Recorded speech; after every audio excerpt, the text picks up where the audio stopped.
জীৱনত সফল হ'বলৈ সকলোৰে ইচ্ছা থাকে, কিন্তু সফলতা কেতিয়াও অতি সহজে নাহে।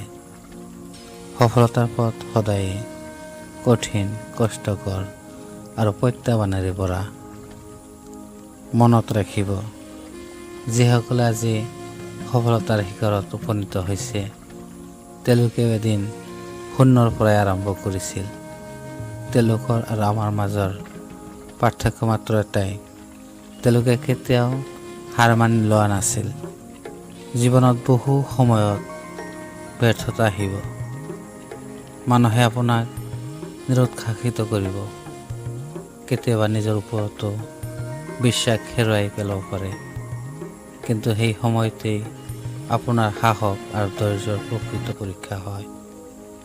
এটা কথা সদায় মনত ৰাখিব, ব্যৰ্থতা সফলতাৰ বিপৰীত নহয়।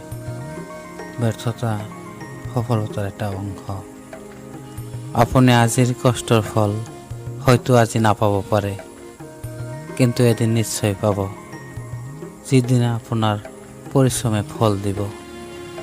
সপোন ডাঙৰ ৰাখক, সপোন ডাঙৰ দেখক, কিন্তু কেৱল সপোন দেখিলেই নহ'ব। সেই সপোন পূৰণ কৰিবলৈ কঠোৰ পৰিশ্ৰম, শৃংখলা আৰু আত্মবিশ্বাসৰ প্ৰয়োজন। প্ৰতিদিনে নিজক সুধিব, মই কালিতকৈ উন্নত হ'ব পাৰিছোঁনে নাই।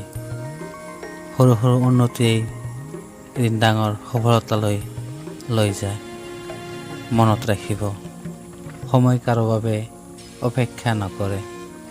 গতিকে আজিৰ কাম আজি কৰক, নিজৰ লক্ষ্য নিৰ্ধাৰণ কৰক, নিয়মিত পৰিশ্ৰম কৰক আৰু কেতিয়াও হাৰ নামানিব।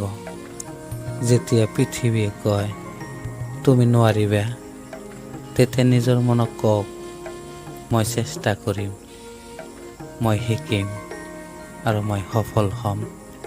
আপোনাৰ ভৱিষ্যত আজি সিদ্ধান্তৰ ওপৰত নিৰ্ভৰ কৰে। গতিকে ইতিবাচক চিন্তা কৰক, সাহসেৰে আগবাঢ়ক আৰু নিজৰ সপোনক বাস্তৱত পৰিণত কৰক।